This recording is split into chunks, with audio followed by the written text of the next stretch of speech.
ان کو مزید امبیرس کرنے کو دل نہیں کرتا. مطلب یہ ہے کہ ایک شرمندگی کا ماحول ہے جس کے اندر وہ جیے جا رہے ہیں. اب پھر آپ لوگ ٹاک شو پہ بٹھا لیتے ہیں تو کوئی تو بات بیچاروں نے کرنی ہوتی, جب کرتے ہیں تو غلط ہو جاتی, پھر بیچارہ میرا بھائی طارق بن جاتا ہے. تو لہٰذا ان باتوں کو سیریسلی نہ لیں, ٹھیک ہے نا جی. اور جو کچھ انہوں نے کہا ہے ان کا مطلب نہیں تھا. لیکن دورانی صاحب, لیکن یہ بات اب یہ تو سمجھ نہیں آ رہی نا دورانی صاحب, آیا کہ پیشکش ہوئی. جی دورانی صاحب ایک سیکنڈ دیجیے گا, ابھی تو یہ بھی سمجھ نہیں نہ آ رہی کہ پیشکش کی ہے نہیں, کیونکہ نون لیگ والے کہتے ہیں کہ وہ بندے کا نام بتائیں جس نے جا کے یہ پیشکش کی ہو. عمران خان صاحب کے لوگ جو بات کر رہے ہیں کہ جی یہ ڈیالہ جیل سے ان کو, بلکہ ڈیل کی بھی جو باتیں ہوتی ہیں وہ کہتے ہیں بتائیں کس نے آپ کو پیشکش کی ہے. ابھی تو کلیئر ہی نہیں نا, اور یہ گتھی بنی ہوئی ہے. لیکن اسد عمر صاحب نے اس بات کو بڑا سیریس لیا. آپ کہہ رہے ہیں نا اس بات کو سیریس نہ لیں, اینکرز بھی تمام لوگ بھی, لیکن اسد عمر صاحب نے سیریس لیا, کیونکہ ظاہر بات ہے سٹنگ گورنمنٹ سے اگر کوئی منسٹر یا کوئی ہائی پروفائل بندہ بیٹھ کے بات کرتا ہے تو اس پہ پھر خبر تو ہوتی ہے, سوال سے سوال بھی نکلتے ہیں, اس کے بیک گراؤنڈ تک تہ تک جایا جاتا ہے کہ آخر یہ گتھی ہے کہ اس کو سلجھایا جاتا ہے. اسد کیسر صاحب نے اس کو بڑا سیریس لیا, انہوں نے کہا کہ اس حوالے سے بات ہو سکتی ہے.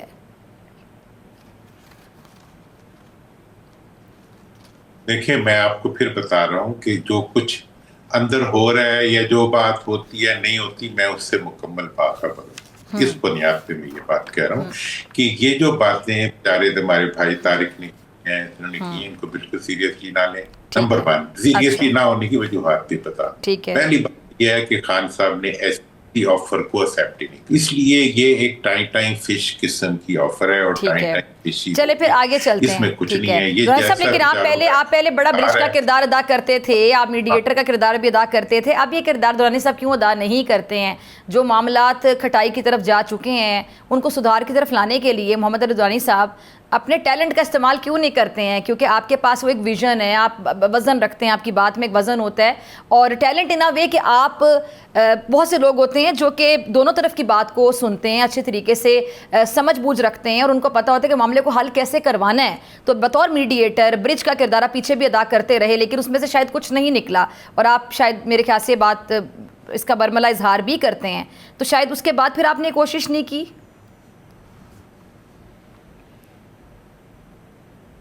اسٹیبلٹی جو ہے وہ تو عوام شو کر رہے ہیں کہ وہ جہاں کھڑے ہیں وہاں کھڑے ہیں. دوسری بات یہ ہے کہ حکومت کی طرف سے اس وقت کیونکہ حکومت پرفارم نہیں کر پا رہی, اس وجہ سے عمران خان صاحب بھی اپنی جگہ پہ قائم ہے. جہاں تک سوال ہے میڈیشن کا اور ریکنسیلیشن کا جو بات ہے, میں سمجھتا ہوں کہ وہ چیز نہ کبھی رکی ہے اور نہ رکے گی. میں اس وقت بھی باخبر کہ ریکنسیلیشن کی خواہش بھی موجود ہے, اس کی گنجائش بھی موجود ہے, لیکن اگر وہ واقعی کرنی ہے تو اس چپ رہنا چاہیے. ہماری حکومت کو پرابلم یہ ہے کہ ان ساروں کو منہ کی تکلیف ہے, بول بول کے یہ ہر کام کو خراب کر لیتے ہیں. اس لیے ان کے سامنے کوئی بات کرنے کا مطلب یہ ہے کہ وہ کام نہ کریں. اگر آپ نے صلح بھی کرانی ہے تو خاموشی سے کرانی پڑے گی. ایون اگر افغانستان سے بھی صلح کرنی ہے, خدا را ڈیفینس منسٹر کو نہ بتائیں کہ آپ صلح کریں. ٹھیک ہے جی. بات یہ ہے کہ اس وقت پاکستان میں کوئی مثبت ایکٹیویٹی حکومت کے وزراء کی زبان چلتی ہوئی کے سائے میں نہیں. ٹھیک ہے جی. اچھا دورانی صاحب, اس لیے ہم تو خاموش ہی رہے کہ جو اچھا کام. ٹھیک ہے. اچھا دورانی صاحب, یہ سہیل افریدی صاحب کی قیادت میں تحریک انصاف آگے سڑکوں پہ نکلنا چاہ رہی ہے, کوئی لانگ مارچ کا ارادہ رکھتی ہے, کیا دیکھ رہے ہیں آپ؟ میرا خیال ہے کہ دیکھیں لانگ مارچ اور جناب دھرنے اور اس قسم کی چیزیں اور قانون کو ہاتھ میں لینا, میرا تو سہیل کو یہی مشورہ ہوگا کہ یہ ان کا اس وقت کی ضرورت نہیں ہے. باقی یہ ہے کہ دیکھیں بعض مووز ہوتی ہیں وہ اسمارٹ مووز ہوتی ہیں. آپ نے جیل میں اس کو نہیں ملنے دیا, اس نے پی کے اندر جلسے شروع کر دیے. یہ ہے سیاسی کام کہ آپ کو اگر آپ کے حق محروم کیا جاتا ہے تو اس کے اوپر ابلاغ پیدا کریں, اس کے اوپر وہ آپ جا کے بات کریں. اور میں تو سچ کروں گا کہ وہ پنجاب میں جا کے بھی اپنے ورکر سے بات چیت کریں اور ان کو جا کے سمجھائیں کہ جی کیا ہو رہا ہے, بجائے اس کے کہ جی جلوس نکالا اور جناب بندوقیں لے بندوق تو نہیں, مطلب وہ لوگوں کو لے کے اسلام آباد